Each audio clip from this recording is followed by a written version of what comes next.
বিসমুল্লাহির রহমানির রহিম। এমএসটি ব্লকের পক্ষ থেকে আপনাদের সবাইকে জানাই আমার সালাম, আদাব ও শুভেচ্ছা। দেশ বিদেশে ভাই বোন বন্ধুরা কেমন আছেন? আলহামদুলিল্লাহ তো ভালো আছেন, আমিও ভালো আছি। আপনাদের দোয়া আল্লাহর মেহরবানিতে ফল ফ্রুটগুলো কেটে নিয়েছিলাম, তা নিয়ে ভিডিও নিয়ে আসলাম।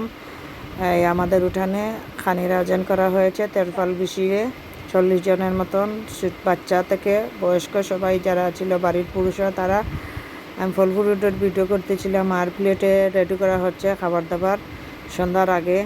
শর্ট ভিডিও আর একটা খেয়াল ছিল রেডি করব আপনার এই প্লেটে নেওয়ার পরে, কিন্তু তখন হুজুর চলে এসেছিলেন, তাই আর ভিডিও নিতে পারিনি, দুঃখিত। ইফতারের প্লেটগুলো সাজানো মোটামুটি এতটুকু পর্যন্ত আজকের ভিডিওটা নিলাম। যদি ভিডিওটা দেখে ভালো লাগে তাহলে লাইক কমেন্ট শেয়ার করবেন। অনুরোধ রইল আপনাদের কাছে। ফেসবুক, টিকটক এবং ইউটিউবের ভাই বোন বন্ধুরা, আসসালামু আলাইকুম।